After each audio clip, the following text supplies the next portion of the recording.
Hi, I'm Katrina with Pure Joy Farms, and today I'm going to show you how we felt soap.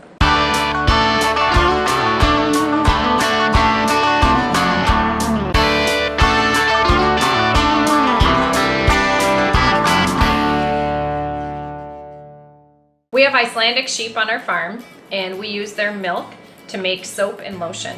So this is an example of one of the bars of soap that we've made, and we sell this in our Etsy shop. But today I'm going to be felting this soap. So taking the same soap that we sell just as a regular bar, and I'm going to be turning it into a felted bar of soap. These are 3 different bars of soap. I've got peony and amberwood, eucalyptus and cotton, and willow and ivy. All nice spring and summer scents.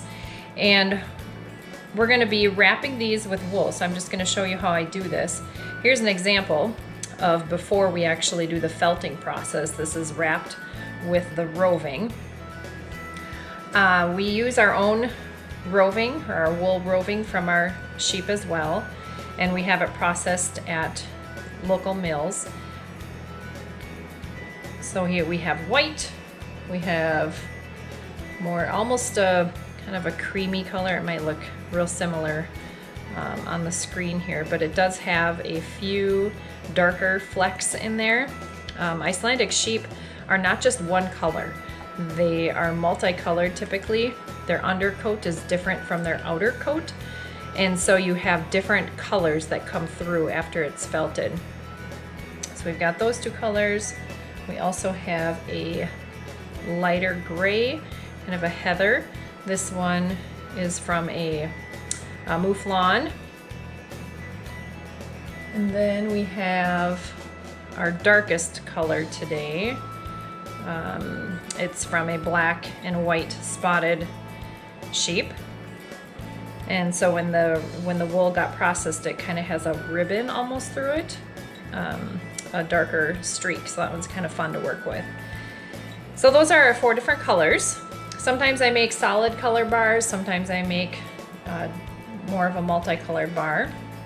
It's kind of fun to make a stripe of color that goes over it, and that's what I've done on this one here. So I've got the darker gray on the outside, or on the underneath, I'm sorry, and then the white on the outside. And you never quite know what it's going to turn out to look like when you're done. So I'm going to set that bar over here. I'm going to show you how I wrap the bars.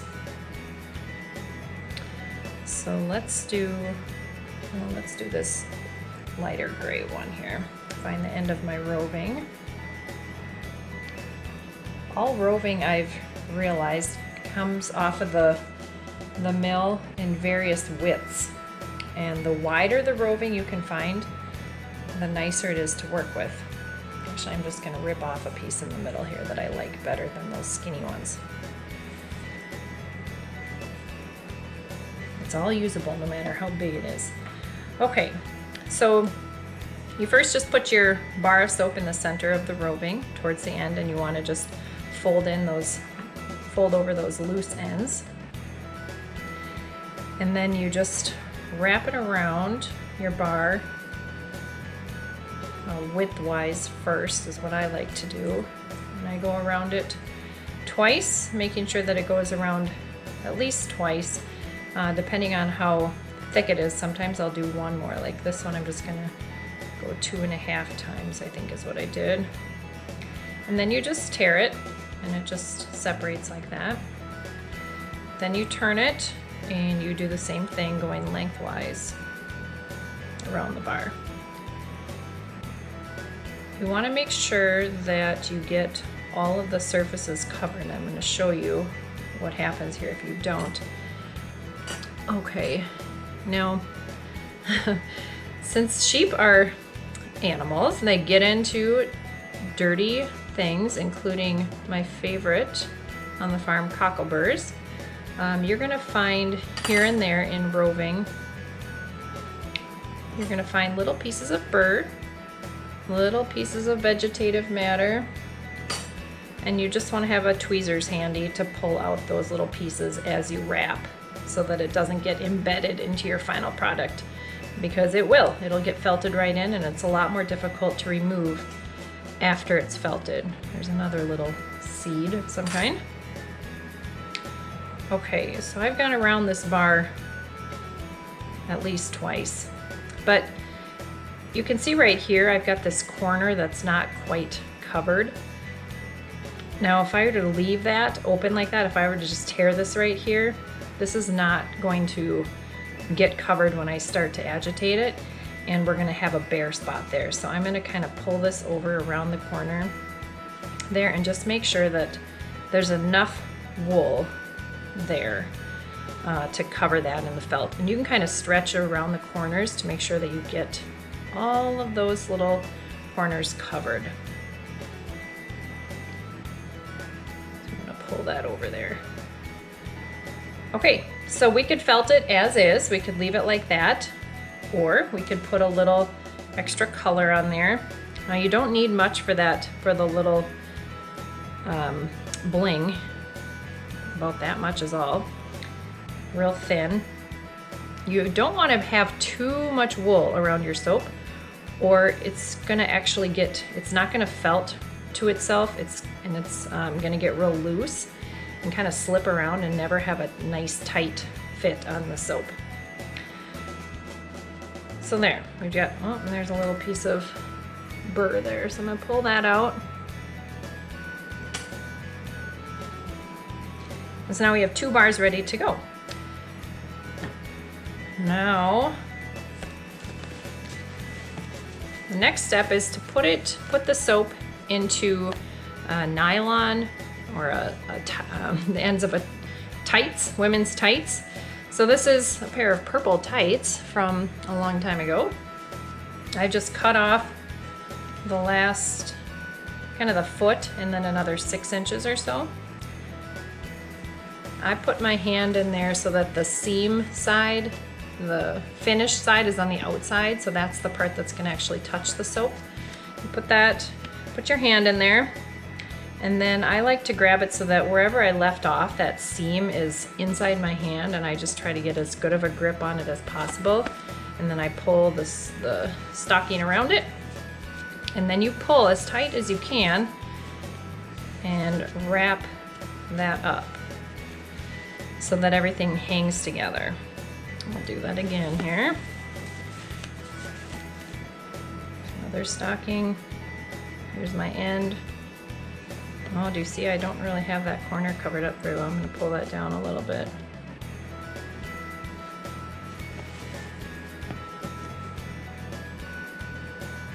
Get that wool pulled over.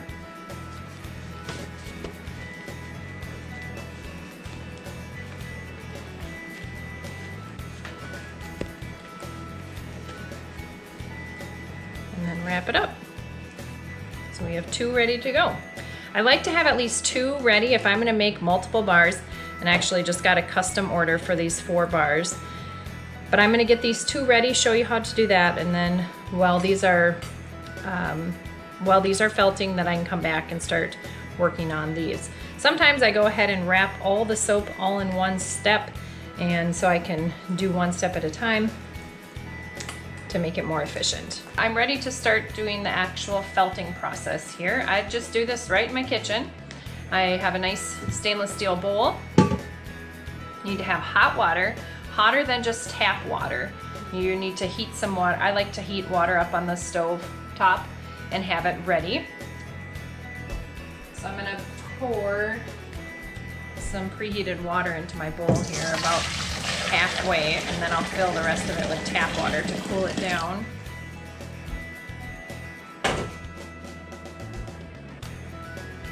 So that I can actually put my hand in here. I know some people do this with rubber gloves. I just prefer to use my bare hands so I can feel it better. It is hot, but it's not gonna hurt you. You want to be able to stick your hands in there, and right now mine are, it's getting there. Okay, so the water is very hot. We can take the temperature of it.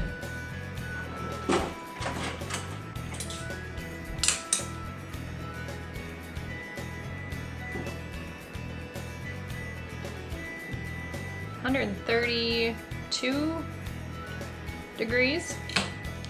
I'm going to put both of these bars of soap in here. You're going to notice some air bubbles coming out.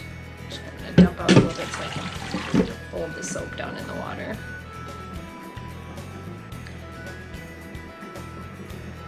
The air bubbles are coming out. It's because the wool fibers are starting to be connected to each other. I like to let this soak in here for around 30 seconds or so. And make sure that the wool fibers are all good and wet.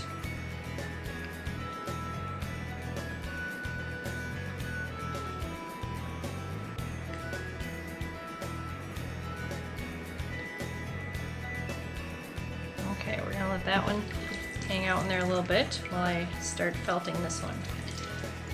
Move this out of the way here.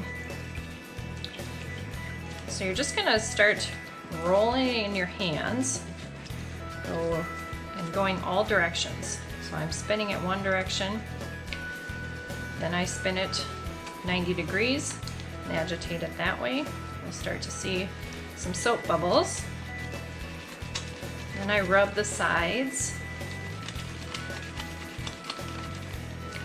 all the while kind of keeping that pressure around it with the stocking. Go back and go the other direction.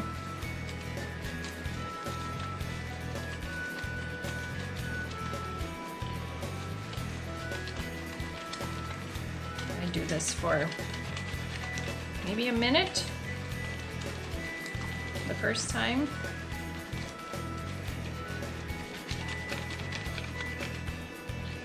Kind of want to make sure that you get the corners agitated as well. Like we talked about, we want to make sure those corners are nice and tightly felted. When you add friction to the wool fibers, you're actually interlocking all the little spurs at the tip of the wool fiber itself. If you look at wool under a microscope, it's got little barbs on it, and those little barbs are actually grabbing together and interlocking. It's a pretty fascinating process, actually. So in order to felt, you need both hot water and agitation. You won't necessarily felt something if you just have the hot water alone. Okay, I'm gonna let that one go back in the hot water while I work on this second bar now.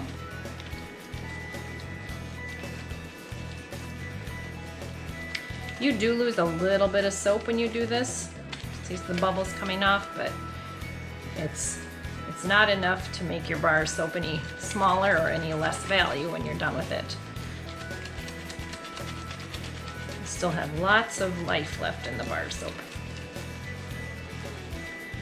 So why would you want a bar soap with wool wrapped around it? What is the point of this? Well, there's a few different reasons. One, it provides kind of a natural exfoliator. So if you have a shop or a garage sink, kitchen sink, where you have grubby hands, the felted soap is really nice to use then, because you can just use a little extra scrub when you're coming in from outside and you have real dirty hands. A lot of people like it for the shower. You don't have to use one of those loofahs. You can just use bar soap. It also extends the life of the soap if it's properly drained. So anytime you have a felted soap, you want to, after you use it, you want to make sure that you set it on a soap lift or on a rack so that it doesn't sit in its own moisture, own water. And it'll actually extend the life of the soap. Okay, so we're back to our first bar now, felting it a little bit more. I'm actually going to open it up here and take a peek and see what we've made.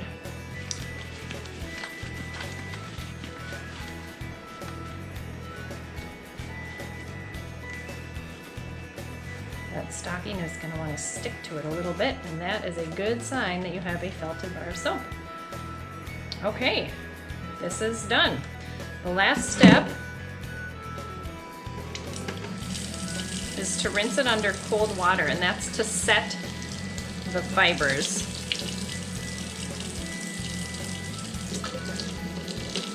Just rinse it straight under cold water.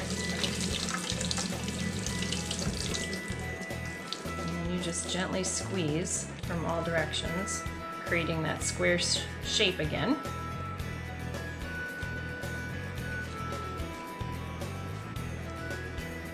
I let these dry on a netted laundry drying rack. For right now, I'm just going to set it right there. This is bar number 2. I'm just going to agitate it a little bit more here and make sure we've got everything nice and tight. You can feel it shrinking in your hand, so you know if you have a good felting job or not. If it's not felted all the way, sometimes you just have to take it out of the stocking, felt it in your hands without the stocking, and then stick it back in fresh hot water. Sometimes the water temperature is maybe just not enough, just not hot enough to get it all the way felted. And this one too is nice and stuck to the stocking, so you know it's done its job. Rinse this one off.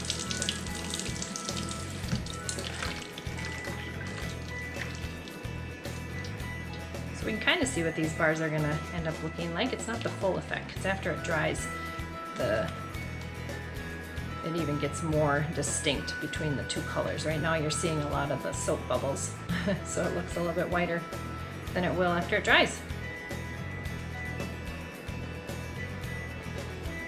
There we go. 2 bars of felted soap ready to dry now and then ready for use. Hello again, we're back. I felted these soaps 2 days ago now, and like I told you, I put them on a drying rack, just a lingerie drying rack. I use this actually for a lot of different things. When I wash up wool to card, I dry it out on here too in small batches. But this way it can get airflow underneath so that I can dry on all sides. In the summertime, I set the rack out on my screen porch so that I can get just the really nice warm air. In the wintertime, I set this in front of our fireplace to get some really nice warm air on it. But you can see now the colors kind of come out a little bit, and that top layer that I added kind of moves around and does its own thing and creates a pattern that you really can't predict. That one's kind of fun.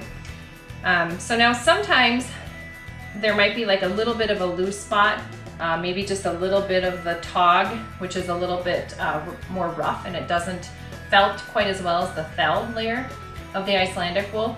I'll take a needle and just do a little bit of needle felting to hold that down so it doesn't get too loose. But usually you don't even have to do that. Usually just from normal washing and using it, it's going to continue to felt down and it won't be an issue. So the bar will just kind of naturally shrink within the wool wrapping. And at the end, when your soap is gone, you'll be left with just a little wool scrubby that you can repurpose for something else. Peony and amberwood, that I think is my all-time favorite so far. Eucalyptus and cotton, reminds me of my grandma's house. And this is willow and ivy, really nice and soft. So there you have it. Thanks again for watching.